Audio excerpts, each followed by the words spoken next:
Pública, doctor Francisco Aladí. ¿Qué tal, ministro? Buenos días, ¿cómo amanece este viernes? Buenos días, un placer poder estar acá, gracias a Dios. Estamos siempre con salud y lo importante es que también estamos con una evolución muy positiva y favorable en el contexto de esta pandemia. Sí, ministro, a un año de que se tomaron las medidas originales y que fueron extremas por las mismas circunstancias, ¿cuál es el estado hoy del seguimiento de la pandemia?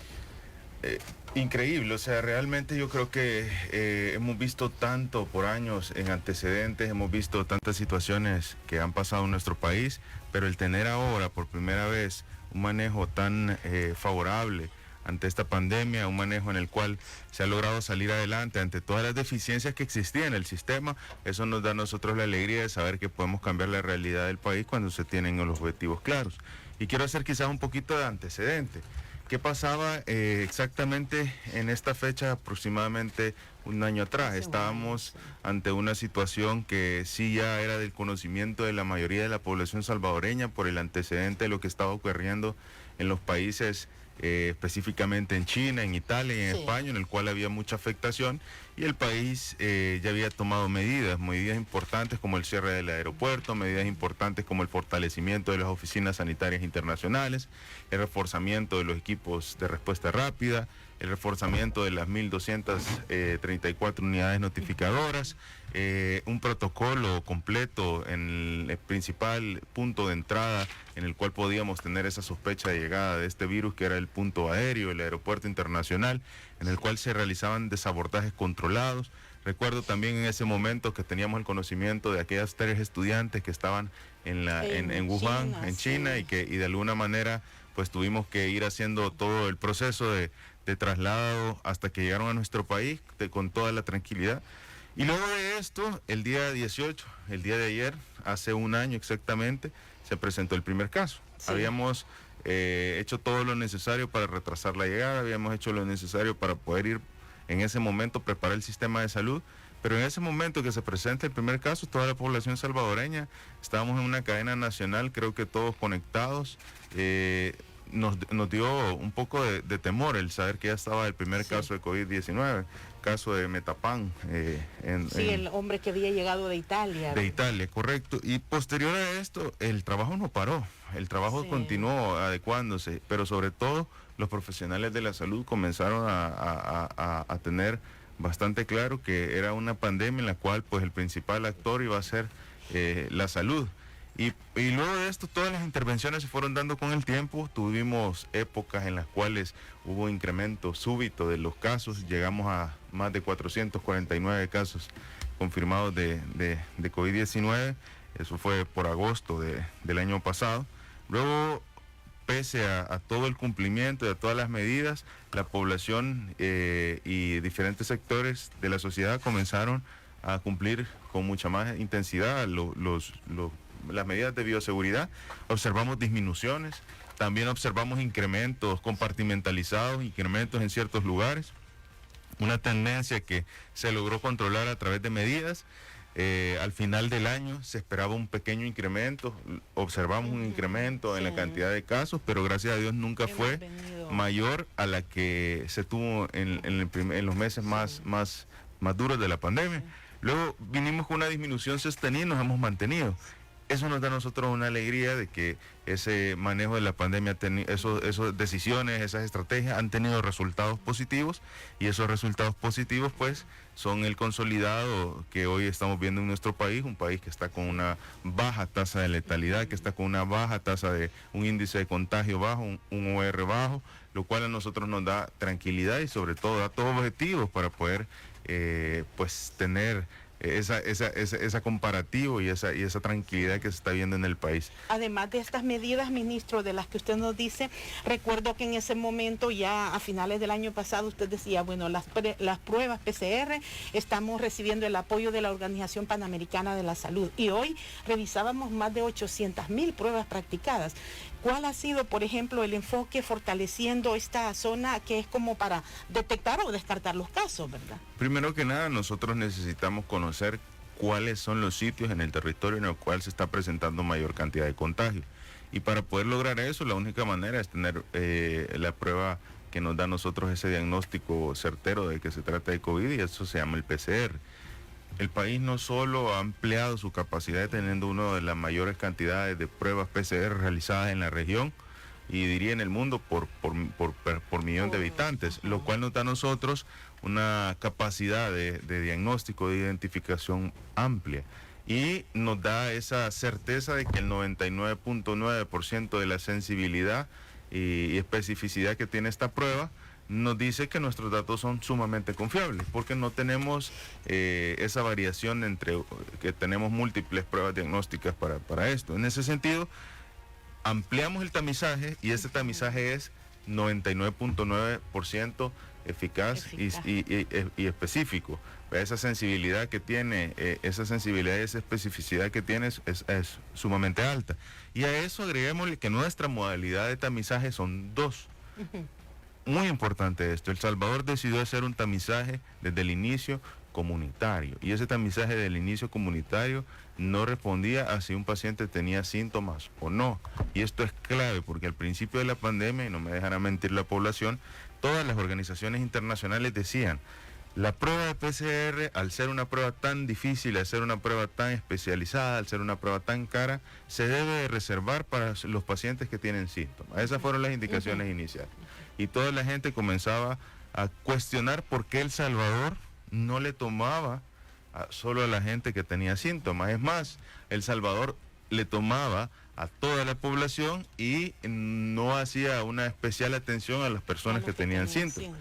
Y eso tenía una lógica, no era una decisión en la que el país solo la tomó, y era bajo nuestro análisis por parte del equipo técnico médico que está en el Ministerio de Salud, en el cual dijimos, bueno, si el 100% de los casos que están a nivel internacional de COVID se han estudiado, y se menciona que el 80%, casi que más del 80% de los casos son asintomáticos o con síntomas leves, es el mayor volumen de los pacientes que van a presentar el COVID, y solo un 20% presenta síntomas, o síntomas leves que pueden ser, o síntomas que pueden llegar a ser incluso y progresar a una complicación. ¿Qué quiere decir?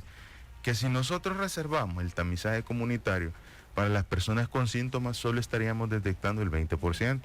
Sin embargo, si nosotros actuamos con un tamizaje a nivel de todo el territorio, no para las personas con síntomas, sino que para la población, lográbamos detectar ese 80% de las personas que estaban asintomáticas, y eso nos permitía tomar decisiones en las diferentes áreas de nuestro país. Y precisamente eso fue lo que se hizo, acompañado también de un tamizaje centinela, que un tamizaje centinela, un ejemplo para que podamos comprender, son como áreas en las cuales se tienen alertas distribuidos en todo el territorio. Eso se ponen en las diferentes unidades de salud y hospitales designados, y todos los pacientes que acuden a una de estas unidades que tengan un proceso respiratorio son tamizados. ¿Por qué? Porque bajo ese tamizaje que se realiza detectamos si se trata de un caso o no. Cuando la cantidad usual de procesos respiratorios se incrementa, eso nos dispara alarmas y nos dice a nosotros, bueno, la zona del oriente del país, la zona del occidente del país, la zona alta, el norte, Chalatenango del país, está elevándose los casos en las alertas del tamizaje centinela. Y a nosotros nos pone en alerta. Es como los dispositivos o las boyas que ponen en el mar cuando detectan las olas. Exactamente bajo esa misma lógica. Entonces nosotros obtuvimos un tamizaje centinela y un tamizaje comunitario bajo nuestra interpretación de las recomendaciones internacionales, y que ahora a nivel internacional pues ha sido reconocido que los países que tomaron estas decisiones son los que han tenido mejor manejo. Lecciones aprendidas, ministro, de este primer año, que como dice usted, bueno, ningún sistema de salud estaba preparado, debieron buscar las formas de cómo enfrentarla. Y le pregunto porque usted decía hace un año cómo estaba El Salvador buscando insumos, buscando pruebas, reactivos. Ahora, ¿cómo es este fortalecimiento del que nos habla? ¿Ha mejorado la industria? ¿El país está adquiriendo todos los insumos necesarios?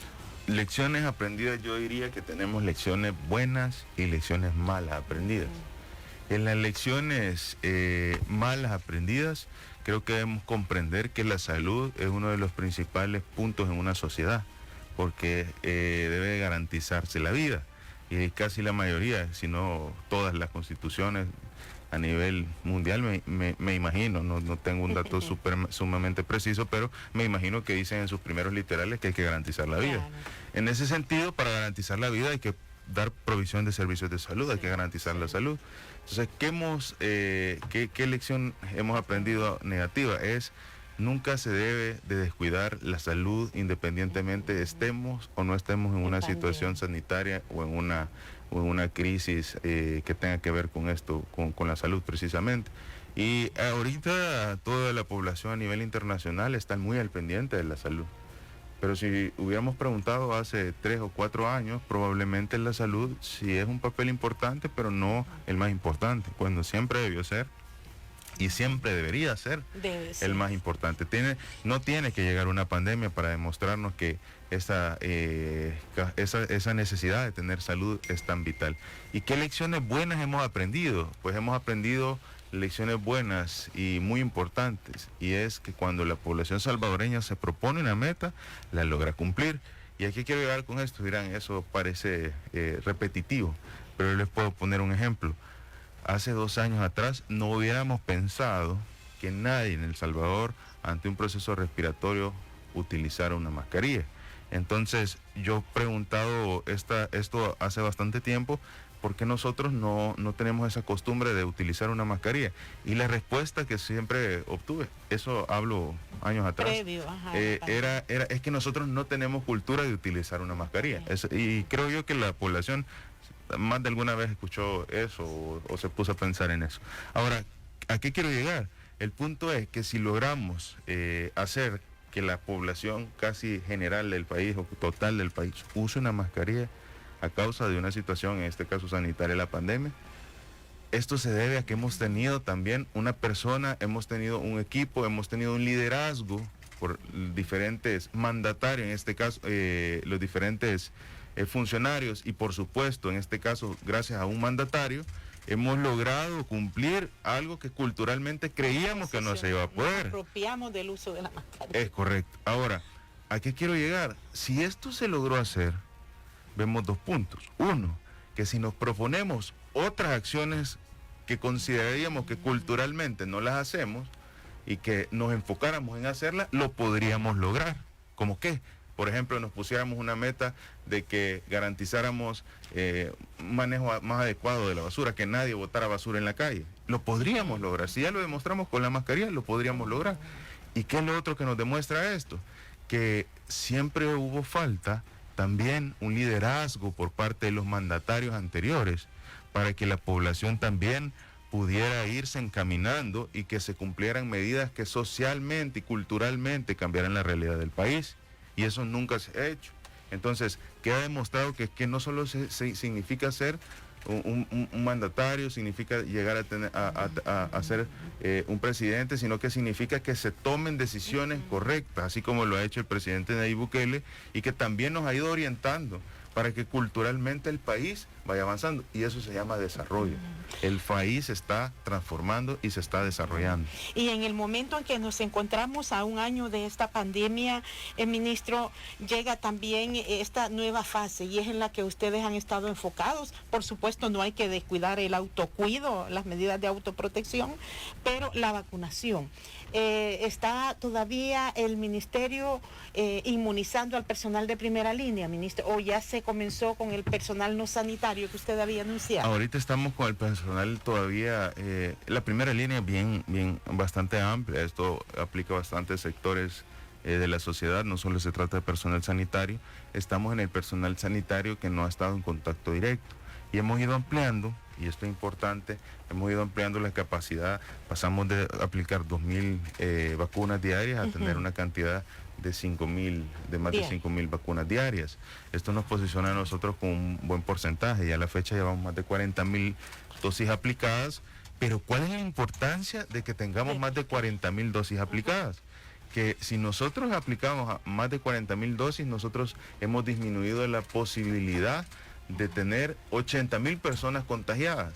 ¿Por qué? Porque partimos del crecimiento exponencial que tiene esta enfermedad. Así como mencionábamos que una persona al infectarse le podía transmitir a 2 a 3 personas, eso diría que 40.000 personas infectadas o 40.000 personas contagiadas podrían pasar esta enfermedad a cerca de 80.000, más de 80.000 o 160.000 personas. Entonces, en este caso nosotros al aplicar la vacuna estamos haciendo exactamente lo mismo, pero a la inversa. Estamos protegiendo, disminuyendo el contagio a más de 80.000 a 160.000 personas.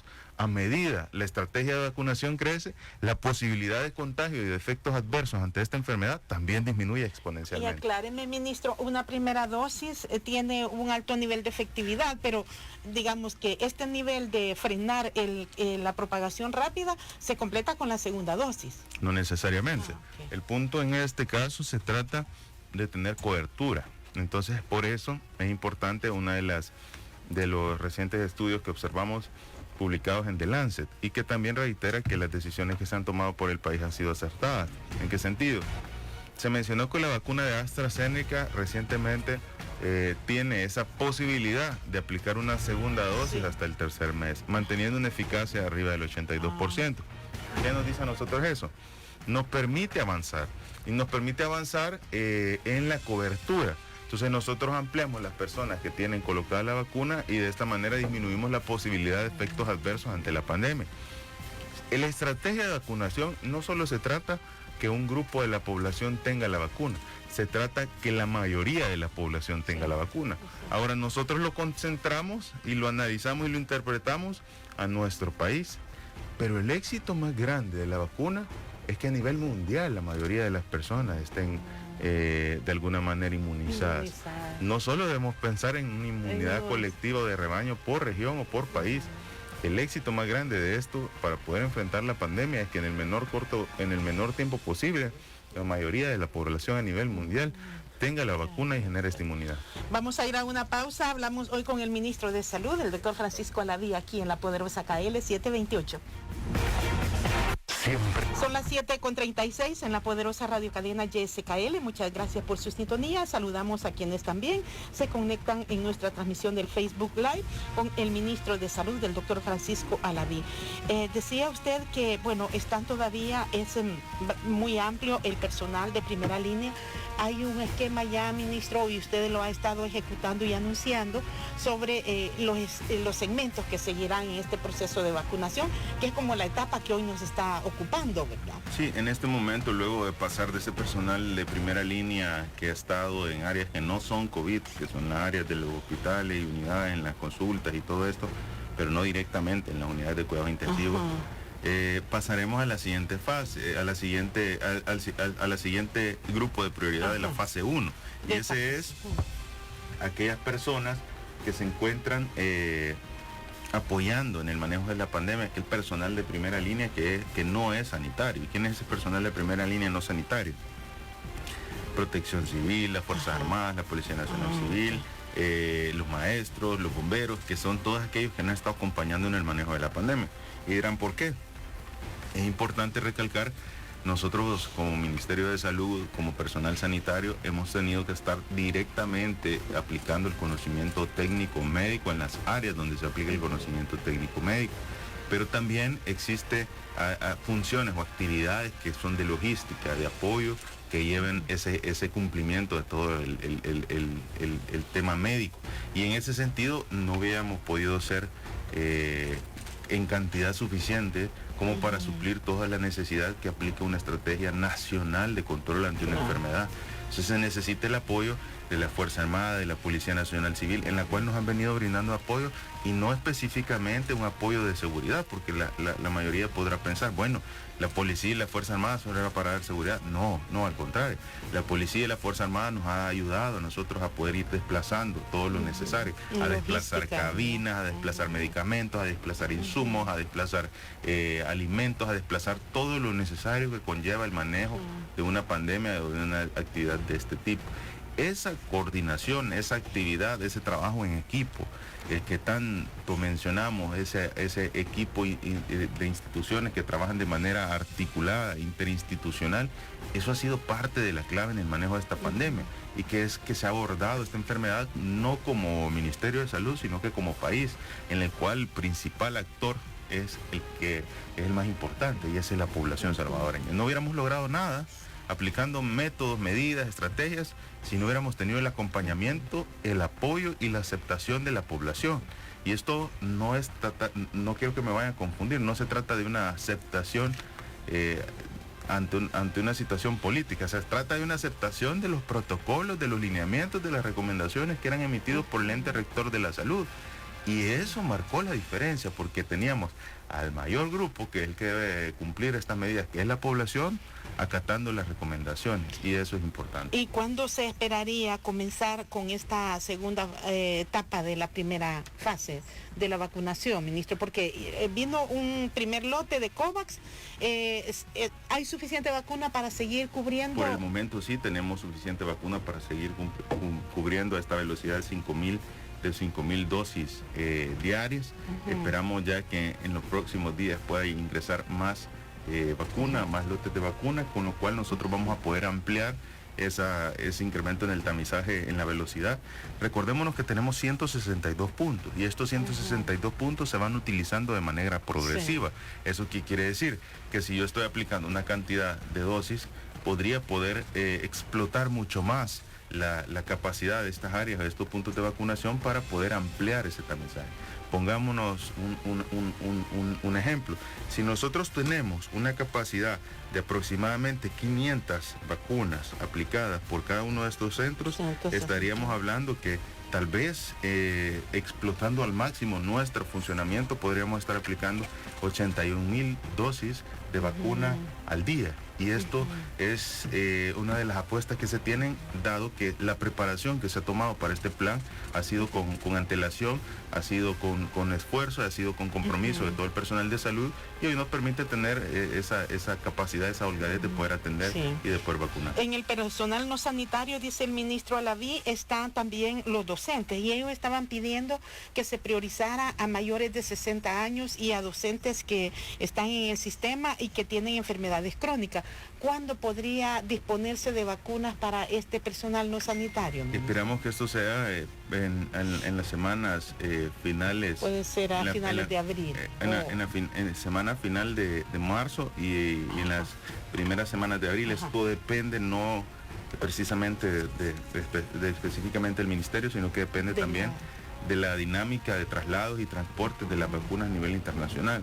Por eso es que nosotros tratamos de alguna manera, y yo siempre he procurado no dar una fecha específica de cuándo llegan las vacunas, no porque no se quiera dar ese dato, sino que porque está constantemente en cambio, dado que ahorita el transporte aéreo y específicamente con cadena de frío está a nivel mundial bastante activo, dado que todos los países quieren la llegada de las vacunas. Entonces esto puede cambiar los itinerarios, esto puede cambiar mucho, y esto es una situación que tenemos que tener presente. Sin embargo, esperamos que en los próximos días el personal de docentes también reciba su vacuna. Es muy importante tener paciencia. Porque van a semipresencial a partir del 6 de abril. Es correcto, es un proceso semipresencial, pero precisamente al llegar a esa pregunta que reforzamos en este momento de que es semipresencial, yo también quiero repetirle y que la población comprenda, todos debemos de ser pacientes y prudentes, y la mayoría de la población ha sido paciente. ¿En qué sentido? El personal de salud no ha parado de trabajar y estuvo trabajando cuando no había vacuna. Y todos dirán, bueno, es que esa es la obligación del personal de salud. Bueno, todos somos salvadoreños y todos hemos tenido un riesgo ante esta enfermedad. Entonces, vamos a ir priorizando aquellos grupos que por supuesto han tenido y siguen teniendo más exposición a esta enfermedad, y progresivamente eso avanzar. Pero yo también tengo riesgo, yo soy un personal de salud, soy un personal mayor de edad que tiene riesgo, que soy... en este caso, enfermedades preexistentes. Sí, pero existen modalidades en las que si yo soy un adulto mayor, si tengo enfermedades preexistentes, yo puedo apegarme a un decreto, puedo apegarme a una recomendación en la cual pues puedo guardar ese resguardo. Entonces, en ese sentido, yo sé que genera un poco de ansiedad. Estamos haciendo todo lo posible para poder acelerarlo, y yo creo que una vez iniciemos a recibir la vacuna, pues ya vamos a comprender que disminuye esa tensión, pero sobre todo que veamos esto no solo como hoy me toca a mí, hoy me toca, no, que veamos esto como una estrategia, y es que logremos obtener ese 100% de cobertura. del paciente que tiene la indicación, esos 4.5 millones de salvadoreños, esa manera gratuita, voluntaria y esa manera universal de aplicar esta estrategia. Sí. Bueno, ministro, estaremos pendientes de cómo va la próxima llegada de vacuna y fíjese que ayer en la Asamblea Legislativa fue aprobada la ley del Consejo Superior de Salud. Con estas atribuciones de las distintas juntas de vigilancia, ministro, ¿cuál es su opinión acerca de la normativa? ¿Fortalece áreas de control tanto de las profesiones médicas como también en los espacios de los establecimientos, ministro? En este caso, por el momento, no conozco a profundidad cuáles esos cambios que se están realizando, pues esas aprobaciones que está haciendo la Asamblea Legislativa. En su momento, pues vamos a analizar cuál es cada una de las acciones o cuál es cada uno de los alcances que va a tener. Pero yo pregunto, ¿por qué estas acciones y estas normativas que van en beneficio de la población no las hicieron hace años? ¿Por qué cuando estuvieron en las administraciones anteriores no tomaron estas decisiones que son tan importantes en su momento? Sí, porque tiene importantes atribuciones. Correcto, siempre nos reiteran de que ahora están autorizando una ley para el manejo del paciente con ostomía, autorizando una ley para el Consejo Superior de Salud, autorizando una ley para el paciente renal, autorizando una... Para todo hay leyes, pero antes no las hicieron. Entonces, ¿cuál es la intención? ¿Cuál es el alcance? Poner en aprietos al gobierno con el conocimiento que tienen ellos de las deficiencias del sistema de salud. Pues si esa es la intención, pues les tenemos malas noticias, porque vamos a hacer todo lo necesario para que el sistema de salud pueda brindar las atenciones necesarias para la población salvadoreña y para solventarle los problemas que por años han existido y que son responsabilidad de un montón de sectores, incluido el sector legislativo, que no tomó acciones correspondientes. No pensemos que ahora al aprobar una ley ya no vamos a tener la responsabilidad de todas las personas que en su momento tuvieron complicaciones a causa de las deficiencias que existían en el sistema, ¿no? Y, por ejemplo, en esta área, de, como dice usted, de atender las necesidades del sistema, se está trabajando ya, ministro, y tienen ustedes la expectativa que con la nueva composición en la Asamblea Legislativa se pueda fortalecer la inversión en salud, porque usted nos dice, no solo pensando en una pandemia, es que la salud debe ser una prioridad para cada estado. Y ya se hizo, o sea, tras la presión constante de ver esta necesidad, y yo creo que la población ha hecho su papel al tener en la miga el sector legislativo, se ha logrado incrementar en ese presupuesto. No ha sido no ha sido por decisión propia, ha sido por presión tanto de la solicitud del Ejecutivo, que ha sido el que ha propuesto un presupuesto nacional en salud mayor, y también por la población y esa presión. Pasamos de tener 750 millones asignados a salud a tener 1.034 millones asignados, un crecimiento muy importante. Pero quiero mencionar algo. Nosotros hemos tenido datos increíbles, impensables, que pudieran haber sucedido.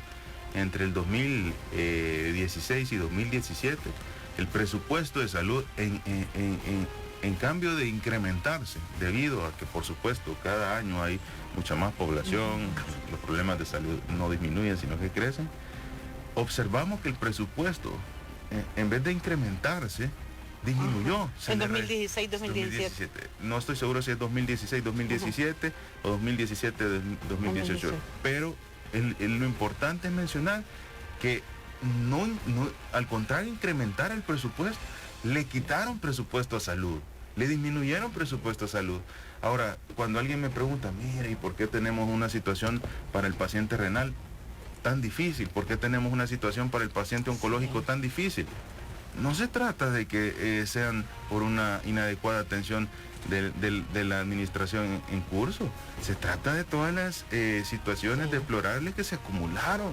Un paciente renal en una situación como la que estamos viviendo en el país no es a causa de 1 año, 2 años, 3 años, 5 años. Se tratan de 20, 30 años de no tener estrategias sanitarias adecuadas, leyes importantes de prevención, promoción de la salud ante esta enfermedad.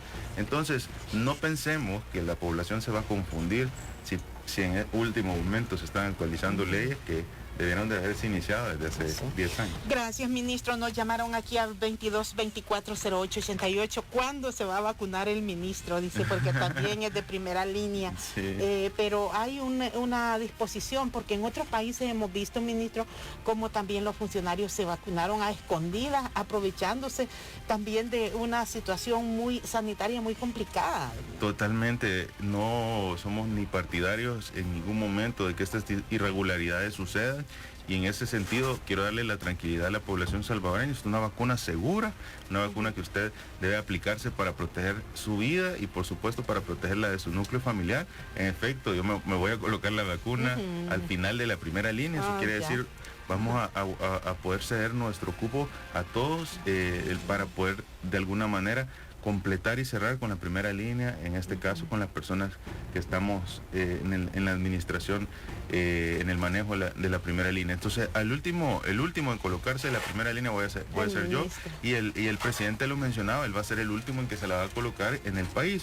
Y esto no solo se trata de un plan o algo, esto se trata de una decisión personal en la cual pues queremos que se vaya cumpliendo esa recomendación internacional que se ha emitido en base a cuáles son las listas de prioridades, porque esta lista, esta decisión y este proceso no es algo que el país decidiera propio, sino que es algo que se ha analizado en evidencia internacional más la evidencia nacional, y esto se aplica para tener mejores resultados. Gracias, ministro. Estábamos esperándole por aquí, teníamos rato de no hablar con usted. Un gusto que haya venido. Un placer poder estar acá y decirle a la población siempre, use su mascarilla, lávese la mano con agua, con jabón, evite tocarse la cara, la boca, los ojos, la nariz, y sobre todo, si no es necesario exponerse, no lo haga. Sí, proteja su vida y la vida de su familia. Así es, importante recomendación, apropiémonos de estas prácticas para nuestro mejor autocuido. Finalizamos punto de vista.